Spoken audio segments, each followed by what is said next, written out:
एक बात मुझे आपको नोट करवानी है, मुझे आपको बताना है कि आज की बात जो आप 9 बजे से देखते हैं इसका टाइम बदलेगा और 15 जून से ये शो आप देख सकेंगे 8:30 बजे से।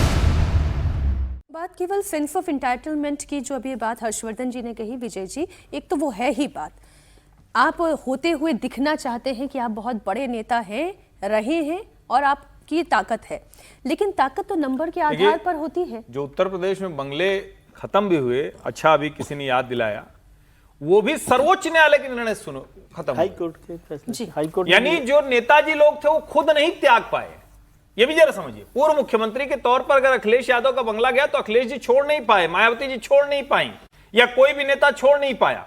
आप दूसरे राज्यों में जो इतने बड़े बड़े बंगले हैं, और कई बार उनके यहां जाइए ना तो बंगले भी वो ऊँघता हुआ कोई एक गार्ड खोलेगा, क्यों? क्योंकि अब लोग आने वाले हैं ही नहीं। भाई ये तो इसलिए मिलता है ना कि नेता जब किसी ऑफिस में है तो ऑफिस के साथ उसके यहाँ शिकायत करने वाले लोग, उनके कैडर, उनके कार्यकर्ता, तो ये भी तो जुड़ा होता है। इसी की नंबर की मैं बात कर रही थी विजय जी, कि नंबर आपके पास घटते चले जा रहे हैं, ताकत आपके पास अब वो पुरानी वाली बची नहीं है, और ना ही उतना मादा है जितना लालू प्रसाद यादव का राजनीति करने का था, वो तेजस्वी यादव में दिख नहीं रहा।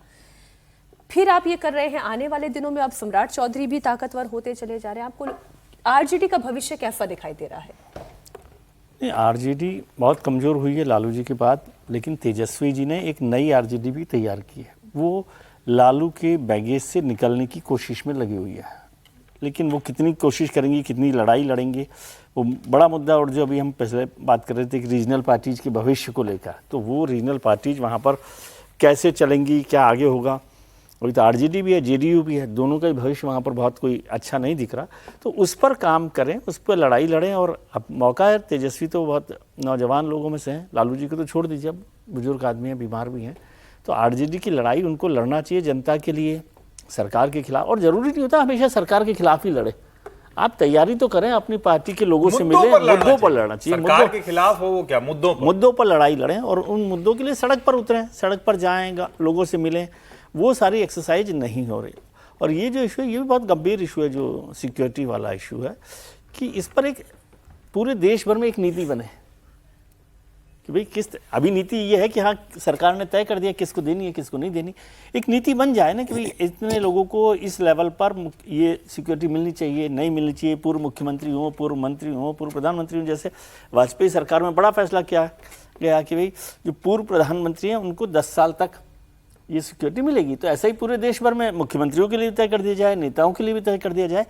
लेकिन ये परेशानी क्यों होती है? ऐसे कहने में तो अच्छा लगता है कि लालू जी की हटा दी और आप क्यों मांग रहे हो सेल्फ, ये जो है एंटाइटलमेंट की बात। लेकिन बहुत सारे नेता हैं जो नेता ही नहीं है, जो कभी मंत्री भी नहीं रहे, कभी मुख्यमंत्री भी नहीं रहे, उनको मिल रही है सिक्योरिटी, उनको मिल रहा है बंगला, क्योंकि आप सत्ता पक्ष में बैठे हुए हैं, है ना। और ये सत्ता पक्ष में बैठने का मतलब ये नहीं है कि केवल आजकल क्या होता है, सत्ता पक्ष का नाम हम समझते हैं भारतीय जनता पार्टी। वो तेलंगाना में हो तो कांग्रेस के लोग भी होंगे, तो वो वहां पर कोई वार्ड मेंबर भी नहीं बना। चरित्र होता हाँ, है, सबका एक चरित्र हुआ, तो इसलिए मैं कह रहा हूँ उस पॉलिसी पर कुछ काम करके उसको डिजाइन किया। लेकिन लालू यादव को राज्य सरकार की तरफ से सिक्योरिटी मिली थी, जिसे उन्होंने अपने अहंकार में हटा दिया कि भाई Z+ सिक्योरिटी नहीं, तो फिर राज्य की भी सिक्योरिटी उन्हें मंजूर नहीं। अब वो जो बात मिसा भारती कह रही थी कि 2 दिन से अकेले निकल रहे हैं लालू यादव, अगर उन्हें कुछ हो गया तो भाई अगर कुछ हो गया तो फिर कल्प्रिट आप ही होंगे, क्योंकि आपने राज्य की सिक्योरिटी को भी मना कर दिया। आइए महाराष्ट्र लेकर चलती हूँ। महाराष्ट्र में अच्छा ठीक है, इस पे बात हो जानी, थोड़ी बढ़ जानी चाहिए। क्या लालू की सिक्योरिटी ही सबसे इम्पोर्टेंट है बिहार के अंदर? आम जनता के जान नहीं है वहाँ पे? और मीसा भारती को क्यों सिक्योरिटी मिलनी चाहिए? वाई कैटेगरी की सिक्योरिटी उनको मिली हुई है। 14 से 15 लाख साल में कम से कम 2 करोड़ रुपया से 6 करोड़ रुपए के खर्च उस पर बैठता है। ये जनता के जेब से जाता है ना। आप क्या है भाई? आप एक पूर्व मुख्यमंत्री के बेटी हैं, एक सांसद हैं, बस ना। सभी सांसदों को ये सुविधा मिली हुई है क्या? कौन सा खतरा आपके ऊपर है भाई? क्या आपके पिता ने कौन सा ऐसा गलत काम किया है जिसके कारण आपके ऊपर जान का खतरा है? या आपने ऐसा कौन सा काम किया है? और ऐसे खतरनाक लोगों को क्यों सिक्योरिटी मिलनी चाहिए? वो तो ऐसा कुछ उनका तो किसी चीज में है भी ना, नाम भी नहीं इस प्रकार का है। कोई गुंडा हो, बदमाश हो तो बात भी समझ में आती है, और उसकी जान को किसी और से खतरा हो, बट वहां भी सवाल होता है उसका कॉस्ट तो उससे खुद उठाना चाहिए। आप जेड कैटेगरी, वाई कैटेगरी इसलिए चाहते हैं ताकि आप उसे रुतबा दिखा सकें।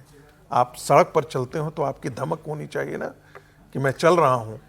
चलिए 5 साल के बाद का प्रेडिक्शन करिए, रुतबा कहां पर होगा मुझे लगता है आरजेडी का? देखिए, आरजेडी 2029 का चुनाव है, उसके बाद वो सिमट जाएगी, उसके बाद उसका अस्तित्व तो नहीं रहेगा। मैं फिर मानता हूं कि पार्टी खत्म नहीं होगी जी, लेकिन पार्टी का अस्तित्व जो पार्टी की जो धमक थी वो खत्म हो जाएगा। नहीं, मुझे तो अभी कहाँ है अब, मतलब अगर सड़क गए कुछ लोग, मेरा इतना ही कहना है कि देखिए, राष्ट्रीय जनता दल से कुछ जो बात थोड़ा एक लाइन टूट जाए, एक लाइन नेता विपक्ष नहीं रह पाएंगे। एक लाइन इस पर जोड़ देना है।